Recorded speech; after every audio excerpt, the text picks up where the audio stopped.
Voilà, ça y est, on est mouillé à Santa Ponza par 4 mètres 5 de fond. J'ai mis 15 mètres au fond pour l'instant. Bon, c'est un mouillage évidemment, comme vous voyez, il y a du monde. Intéressant, il y a des gens qui descendent à terre là.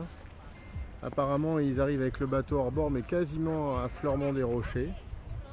Donc j'imagine qu'en annexe, on doit pouvoir le faire s'ils le font en bateau à moteur. Bon, peut-être une descente en annexe possible. Ah oui, il y a un ponton annexe là-bas. Je vois une annexe là-bas. Descendre sur la plage là. Mais après, il faut faire tout le tour de la baie. Il doit y avoir des restaurants quand même et des commerces de ce côté-là. Sinon, je crois que on doit pouvoir descendre en annexe de l'autre côté. Ou je ne sais pas, mais on va aller explorer. Alors voilà le ponton annexe à Santa Ponza. Le mouillage est là-bas. Et nous, on part en goguette. Donc des restos. Okay.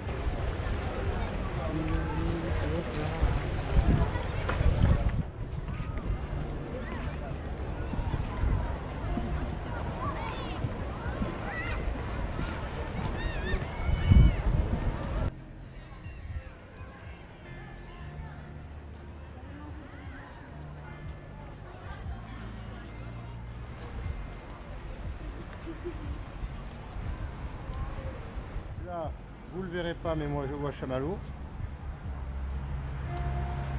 Tout là-bas. Donc on est pile en face. Supermarket.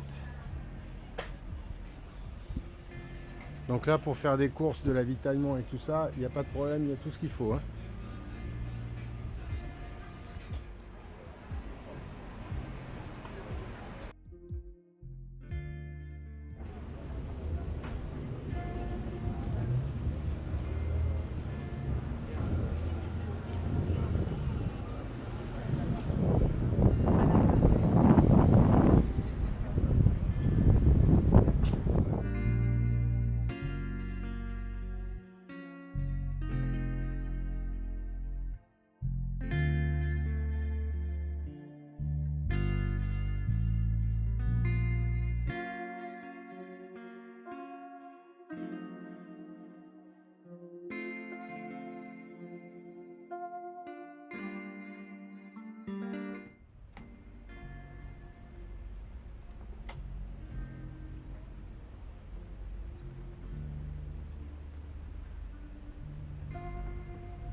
J'ai refait des images de Santa Ponza parce que c'est vraiment un bel endroit quand même.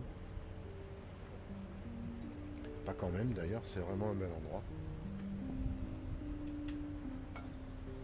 C'est bien abrité.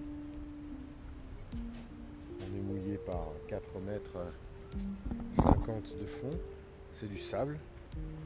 Dans la plupart des endroits, c'est du sable. Faut faire attention quand même au Posidonie, il y en a. Hein.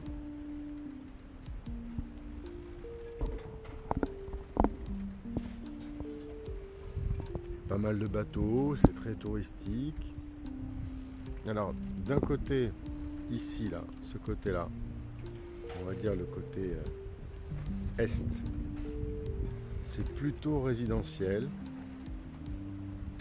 Des appartements, des résidences, quelques villas un peu chicos. Là, c'est le fond de la plage, enfin la plage, disons, le fond de la baie, plus exactement. Et alors, de l'autre côté, sont des hôtels, des rues commerçantes avec des bazars, des baraques à frites, des glaciers, des pubs, des pizzerias, enfin bon, très très très très touristique. Mais bon, la vue y est magnifique quand même. Et quelques villas en haut. Quelques villas, quelques appartements un peu plus chic, on va dire, en haut.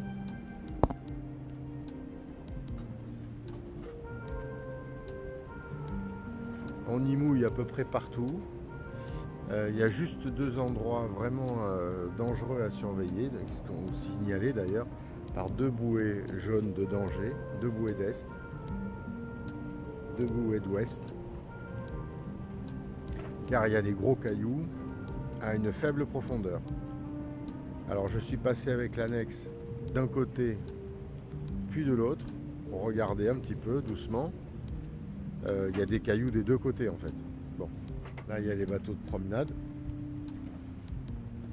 On va en voir passer un au loin. Et là il y a aussi des katas de promenade. 1, 2, 3. Ils sont mouillés là. Donc bon, s'ils sont pas là la journée, on doit pouvoir mouiller, mais je pense que le soir ils doivent gueuler un peu si on est là. Après c'est le jeu, hein. Ils sont pas encore morts, ils sont juste mouillés.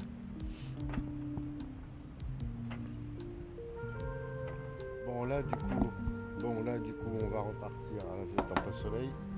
Hop, contre-jour. Voilà. Là du coup on va repartir pour récupérer les Niños. On va repartir vers Palma.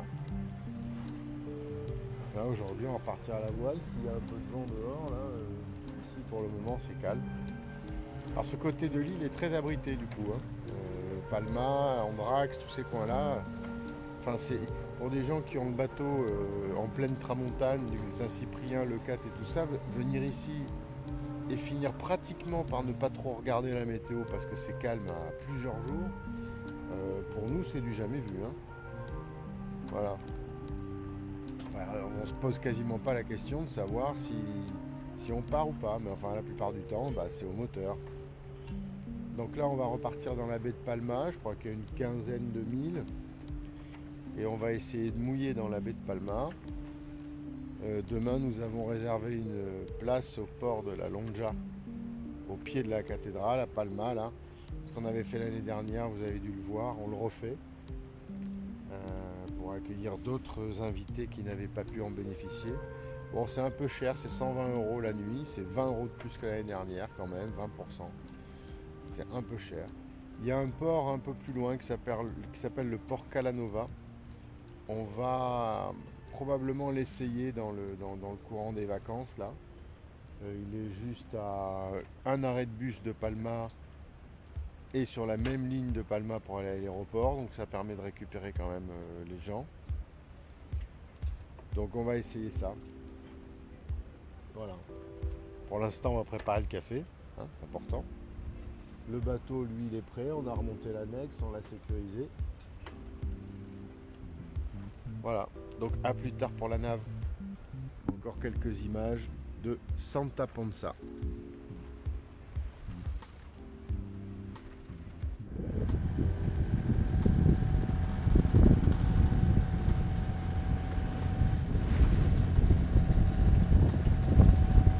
Alors là on vient de quitter Santa Ponsa, on est à peine sorti là de Lens. On va franchir le cap et puis après on va aller en direction de la baie de Palma. Nous ferons un mouillage peut-être à Magaluf ou à... comment elle s'appelle cette crique ah bah je sais pas, je m'en souviens plus. Moi je vais la tenter par là. Alors ça y est, on est à la voile. On a entre 8 et 12 nœuds de vent réel. On est au près bon plein un peu serré. On est à 5 nœuds. Donc on fait probablement un peu plus que la moitié du vent ou la moitié du vent, c'est très bien, chamallow se déhale tranquillement. On est sorti de la baie de Pollença, on est sorti de la baie de Santa Ponsa. On passe le cap machin, bien au large, n'est-ce pas? Ensuite on va abattre pour rentrer progressivement dans la baie de Palma. Puis on fera un empannage en direction de notre mouillage potentiel pour ce soir.